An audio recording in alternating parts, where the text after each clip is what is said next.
நிதி பற்றாக்குறையில் சிக்கி தவித்து வரும் மாநில பல்கலைக்கழகங்களை பாதுகாத்திட வேண்டும் உள்ளிட்ட கோரிக்கைகளை முன்வைத்து தஞ்சை தமிழ் பல்கலைக்கழகம் முன்பு இந்திய மாணவர் சங்கத்தினர் ஆர்ப்பாட்டம். தமிழகம் முழுவதும் உள்ள மாநில பல்கலைக்கழகங்களுக்கு போதிய அளவுக்கு நிதி ஒதுக்காததை கண்டித்தும் நிதி பிரச்சினையில் சிக்கி தவிக்கும் பல்கலைக்கழகங்களுக்கு கூடுதலாக நிதி ஒதுக்க வேண்டும்.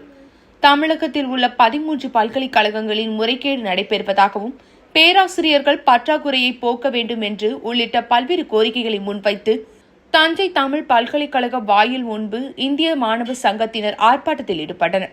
அப்போது சென்னை பல்கலைக்கழகம், பெரியார் பல்கலைக்கழகம், பாரதியார் பல்கலைக்கழகம் ஆகிய பல்கலைக்கழகங்களில் துணைவேந்தர் நியமனங்களை உடனடியாக செய்ய வேண்டும்.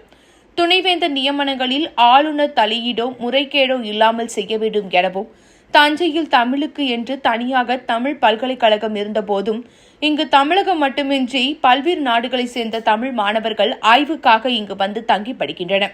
அவர்களுக்கு போதிய விடுதி வசதியோ அடிப்படை வசதிகளோ இல்லை எனவும், அவர்களுக்கு தேவையான அனைத்து வசதிகளையும் செய்து தர வேண்டும், பேராசிரியர்கள் நியமனங்களை உடனடியாக செய்ய வேண்டும் என உள்ளிட்ட பல்வேறு கோரிக்கைகளை முன்வைத்து இந்திய மாணவர் சங்கத்தினர் ஆர்ப்பாட்டத்தில் ஈடுபட்டனர்.